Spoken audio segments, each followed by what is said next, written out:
Okay, Gauss divergence theorem के बाद में हम लोग मूव कर रहे हैं दूसरी थ्योरम पे, स्टोक्स थ्योरम में। स्टोक्स थ्योरम क्या कहती है कि लाइन इंटीग्रल को सरफेस इंटीग्रल में चेंज कर सकते हैं। ये लाइन इंटीग्रल है, क्यों? क्योंकि यहाँ पे एक इंटीग्रल है, क्लोज सरफेस है, F dot D R is equal to surface integral curl of F dot N cap D S. Theorem ये कहती है। तो क्वेश्चन कैसे आते हैं एग्जाम में? Verify Stokes theorem for function दिया हुआ है एफ, वेक्टर दिया हुआ है, taken round the rectangle bounded by the lines. तो सबसे पहले आपको क्या करना होगा? ये रेक्टेंगल बनाना होगा। तो x is equal to a, x is equal to minus a, y is equal to a, y is equal to b and y is equal to 0। y is equal to ये 0 होगा, ये y is equal to b होगा, ये x बराबर a होगा, ये x बराबर minus a होगा। तो यही तो रेक्टेंगल होगा। एग्री? ओके, तो इसका नाम रख दिया हमने क्या? A B C D. और आपकी फिजिक्स ले लीजिए चाहे वेक्टर कैलकुलस ले लीजिए, हमेशा एंटी क्लॉकवाइज डायरेक्शन को पॉजिटिव माना जाता है। तो हमने एंटी क्लॉकवाइज डायरेक्शन ले लिया।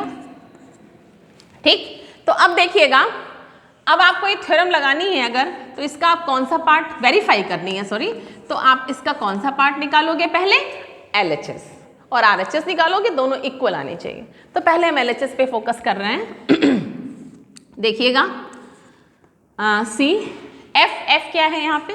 X square plus Y square i 2xy j, ये हमारा f है। डॉट dr क्या होगा? आपको दिख रहा होगा, लाइन इंटीग्रल है, xy में है, z एक्सिस नहीं है। तो dr क्या होगा? I dx plus J D Y. फिर से रिपीट करा दे रहे हैं, r होता क्या है? एक्स आई प्लस वाई जे प्लस जेड के। लेकिन अगर r 2 डायमेंशन है तो r होता है वो ये होता है। तो dr क्या हो जाएगा? i dx plus J D Y. Okay, यही हमने लिखा है। ठीक, नाउ अब देखिएगा, ये जो आपका लाइन इंटीग्रल है उसके, क्योंकि क्वेश्चन में क्या कहा गया? Taken round the rectangle. Rectangle पूरा घुमा हुआ है, मतलब किसके टुकड़े हो गए? क्या? A B this whole thing plus B C plus this whole thing plus C D plus D A. ये चारों आपको निकालने पड़ेंगे। इसको I1 नाम दे दीजिए, इसको I2 दे दीजिए, इसको I3 दे दीजिए और इसको I4। एक I1 निकाल के हम बताते हैं आपको। I1 is what? I1 is AB। ठीक, चलिए थोड़ा सा हम और अच्छा ले लेते हैं। I1 आप निकाल लीजिएगा, सोचेंगे आप मैम तो इजी निकाल रही हैं। चलिए हम I2 निकाल लेते हैं। I2 is what? I2 is BC। BC मतलब x is equal to A, x is equal to A मतलब dx is equal to 0।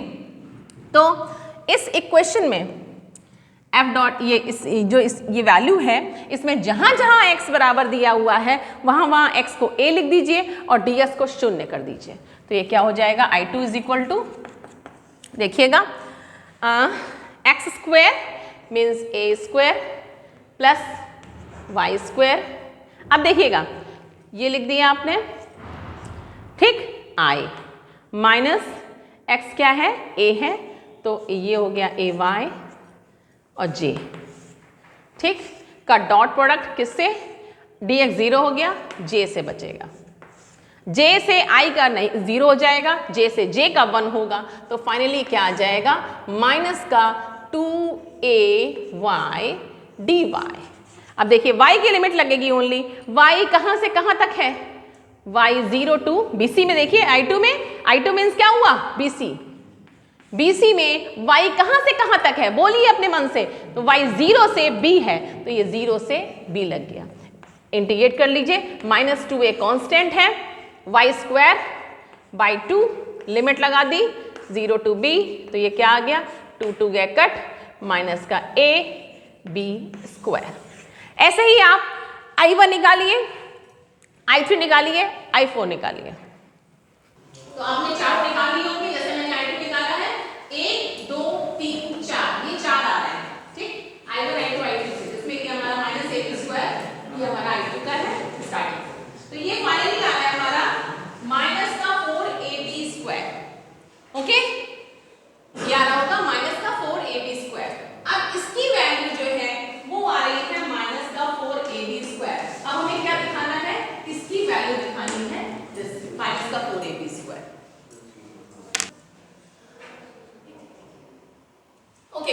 Topic